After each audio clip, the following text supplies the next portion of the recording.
90% of YouTubers fail to ever get to 10,000 subscribers on YouTube. No, I'm not even kidding. And so if you're watching this and getting your first 10,000 subscribers on YouTube has felt like this crucible, this impossible uphill struggle, then you're not alone, and it's actually pretty normal. I'll tell you a little YouTube secret, a little YouTube history. Mr. Beast, everybody's favorite content creator, the guy who's going to be bigger than PewDiePie, he had to make over 400 videos to get his first 10,000 subscribers. And in his first 100 videos, he didn't even break 1,000 subscribers. He wouldn't have even qualified for the YouTube Partner Program and monetization. So what are we gonna do about you getting your first 10,000 subscribers? And how can we make it to where you don't have to make like 500 videos to accomplish it? Well, let's get into it. There are a couple of frameworks and models that I use to teach YouTubers how to be successful. This has worked for my coaching clients. This has worked for YouTubers for a very long time. But a lot of times what happens is people don't put this information together unless it's in a course. Let's start with how many views you will probably need to get in order to get to 10,000 subscribers so that you can kind of plan around this and build a goal. I always use what I call the 1% rule because every time I go and I look at YouTube channels, this tends to be true. For the total views on the entire channel, usually that translates to about 1% of their overall subscribers or better. Now, your mileage may vary on this based on things like quality, personality, whether you're being consistent in a niche or whether you're a variety channel. But generally speaking, this tends to be true. The 1% rule holds up. If you have gotten to 1,000 subscribers on YouTube, there's a really good chance that you have roughly around 100,000 views on YouTube. Now, if you manage to get to 1,000 subscribers with less than that, congratulations, you're an outlier. You're actually doing a little bit better of converting viewers into subscribers. Most of us mere mortals, we usually do around 1%. I think I've done slightly better than that with 35 million views and about 500,000 subscribers. I'm doing just a little bit better than that, but not by much. So for getting to 10,000 subscribers, you want to target having about 1 million channel views, which might sound out of reach. It might sound far-fetched, but that's what we're going to probably need to accomplish here. And this is not counting YouTube Shorts, by the way. We're just talking good old-fashioned uploads. So not YouTube Shorts and not live streaming. I won't go so far as to say that either of those things will dramatically hurt your channel or hurt your channel growth, but I do think that when we're talking about growing a YouTube channel, we need to be specific about whether we're doing a short strategy, a regular video on demand strategy, or a live streaming strategy. Mostly, we're just gonna be talking about regular, good old-fashioned YouTube videos. So now we need to make a plan, and this is a framework that you're gonna use. You're gonna use a 4-part framework to grow on YouTube, no matter how many subscribers you're trying to get, whether it's 10,000 subscribers to get most of your YouTube features, 50,000 subscribers, or 100,000 subscribers to get a silver play button. This is a 4-step framework that I want you to use from now on. And if you want to take notes, whip out a handy dandy notebook and let's just do it. Plan, produce, publish, promote. I'm going to say that again for you. You need to make a plan around your content. You need to produce quality content. You need to publish and package it correctly for your audience. And then you need to promote it to a community that cares about the same things you care about. And that is how we're going to grow a YouTube channel no matter what our goal is. So our plan revolves around the assumption that you've at least gotten to your first 1,000 subscribers on YouTube. If you haven't done that yet, then you'll want to watch my video on exactly how to get your first 1,000 subscribers and then come back to this one once you've achieved that goal. So our current plan revolves around the idea that you've gotten that first 1,000 subscribers. What we're going to do is we're going to go to our YouTube analytics and we're going to find which videos have actually performed the best for us in terms of getting subscribers. Not views, but which videos got us the most subscribers. And now we can make a plan and look at those topics and look at those videos and think about why those videos got us more subscribers. And what you really want to focus on is probably your top 10 performers of all time. Your top 10 performers of all time are probably the best foundation for growing your channel in almost any scenario. For some of you, once you get a deeper content library, it might even be the top 20, or it might be the top 10%, the more videos that you've made over time. But for now, let's just focus on your top 10 performers in terms of subscribers. These videos are showing us what people want more of. These videos are showing us what topics people care about, which titles resonated with them, and then what their expectations are and what they are telling us was a quality video worth subscribing and supporting. And that's going to be our key. And with these videos and planning our topics, titles, our thumbnails, or even our video editing and production around the best performing videos, that's actually going to help us a lot later at the end to know what we need to promote and how we need to promote it. So little hint here, even when it comes to step number 4, if you already have videos that are getting you subscribers, and if they are converting, even better, if they're converting more than 1% of the people who viewed them into new subscribers, promote those videos more. We're not just going to publish more and produce more of those videos. We actually need to promote what's already working. And this is a huge thing that actually keeps a lot of small YouTubers from growing faster, is they will not go ahead and take a performing video, a performing asset, and just promote and market it more and squeeze just more juice out of that thing. Milk it. Don't be afraid to go ahead and take a video that has already resonated and performed and done well and got you new subscribers and put it out there and share it with people. Use it in your community tab. Put it out on Twitter. Ask people that you know in the same community that love the content you love. Ask those people to share it on Reddit. We'll get to promoting later, but just understand, this is what holds people back.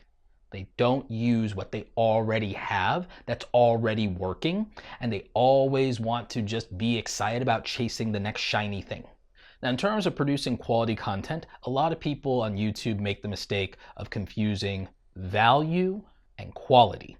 Value is where the whole topic, title, thumbnail, and timing comes in, because that's about what we relate to, what's relevant to us, what we resonate with. That's important to us because it qualifies whether we can watch a video or not, whether we're going to be a viewer or not. Value equals views, not quality. Quality content is important because that's what converts subscribers. Okay, and then quantity is consistency. So consistency in what we publish and how often we do it and when we do it, that actually helps us grow and scale, because if you have something that's quality, then you probably need to just use it more and put it out there more and do more of it, which we already talked about. So how do you make quality content? Well, remember, what we value is it all in the topic, title, thumbnail to get us to click on the video. Your next step is you can't have people clicking off the video in under 30 seconds. So in terms of things that get people to click away from a video in under 30 seconds, bad audio usually does it. Blurry, out of focus, poorly lit video, that's another thing that could do it, but it's not as damaging as bad audio. The other thing is you got to jump into the video, get to the point, qualify the viewer, reinforce what they're thinking, what they're feeling, tease their curiosity.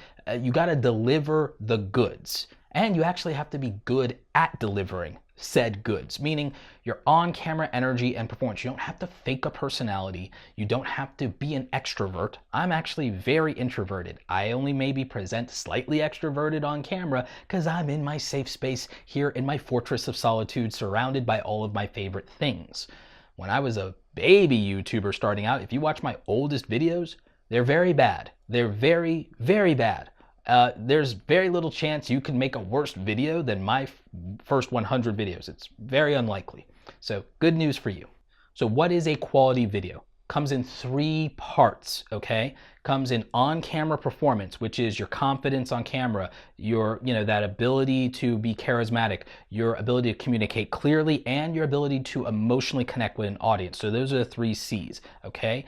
Confidence, communication, and connection. Those are the 3 C's. That is your performance. Then down to your production. Okay, this is what they see, this is what they experience, so the viewer experience matters. So I largely put this down to lights, camera, audio, editing. Audio, like I said, big turnoff if the audio is bad. Editing is knowing what to cut, knowing what to keep. You know, maybe you have color accuracy in terms of your color grades. That helps a lot, especially with skin tones. You know, makes it a less off-putting video visually. Having a camera that has good autofocus, and you know, that is very important for, you know, just not being distracting. Same thing with lighting. It's about quality, it's about not being distracting and allowing them to have a good video experience. They watch your videos and they don't see that, they've got plenty of other options where they're going to get that. Like I said, editing, you don't need fancy editing tricks. It's mostly that you have to be able to, you know, help correct anything with regard to your audio, cut out errors and omissions, cut out fluff, you know what to cut, know what to keep, and then color accuracy with regard to color correction and color grading is probably your best bet. Don't be fancy. You don't need all these film LUTs. You just need stuff to look natural.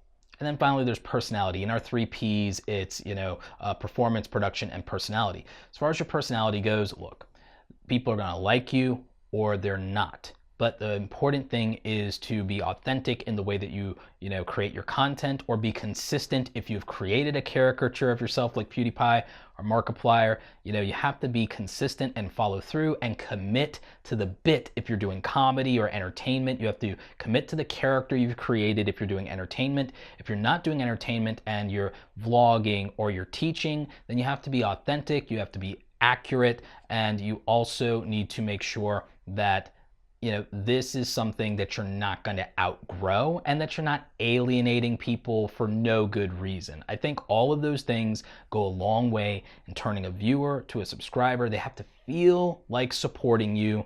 And so when it comes to your authentic personality, they either like it or they don't. So we covered planning and production. Let's talk about publishing. Big thing that a lot of people are superstitious about is like, when do I publish my videos? What's the right day? What's the right time? Make sure your audience, I'll give you a 3-part framework. Make sure your audience is active, aware, and awake, which for most of us, if you live in the United States, means don't publish at midnight if you can help it. I've made 1,500 videos on YouTube. I've published basically at every single hour of every single day when it comes to my main channel. I've also run experiments with my music channel where like I posted for like 28 days at exactly the same time every day without missing. I've done all these experiments, and what I can tell you is that videos are on-demand experiences, so people click when they want to, but you can take advantage of trends and timing. The big focus when it comes to publishing your content really should be on topic, title, and thumbnail. That is what generally is going to get somebody to click on a video, because it's about what they value and what is relevant to them and what they relate to. I think it's important to have topics where you feel very confident about the audience that you're making this for. That's why I'm telling you to lean into videos that have already performed for you and things where you basically stay in your lane. I know that a lot of people want, I wish I could make anything and get views for it. It doesn't typically work that way, at least not when you're a small YouTuber and you're starting out. So focus a lot on topic consistency. If there's something where you do believe that you can bring value, it's okay to publish that. It's okay once in a while to make a video that's more or less just for yourself, but you should have no emotional connection to how that video performs. If it does well, great. If it doesn't, you knew what this was. Prioritize around optimizing your click-through rates to get more viewers. If you're making quality videos, this has the best chance of then those viewers becoming subscribers, and that is what is going to help grow your channel. Try to publish as consistently as you can. I know that every single topic doesn't lend itself to you publishing weekly videos on YouTube, but what did grow my channel and helped me, and it helps most people on this platform, is publishing at least once a week. Every time that I have not done that, I've kind of paid a price for it. Even as a large YouTuber, taking massive breaks or infrequent uploads has always slowed down the growth and momentum of my channel.